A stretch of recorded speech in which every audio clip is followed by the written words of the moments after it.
In this video, I will show you on how to link your bank card to your 1688 safely without any stress. Let me show you how.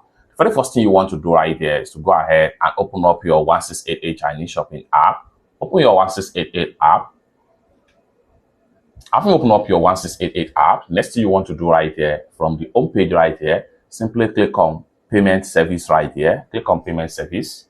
And then it's going to take you right here. So as at the time of making this video, every global version of 1688 Chinese shopping app support debit card or credit card can be used for your payment of your goods and service, including Google Pay. Just like what you see right here. Now, for you to link your bank card, you just want to make sure you click on manage right here.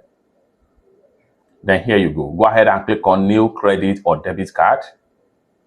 Then here you go. At this point here, enter your card number, the month and year, the CVV 3 digit at the back of the card, and likewise the name on the card. Once you are done, click on add right here.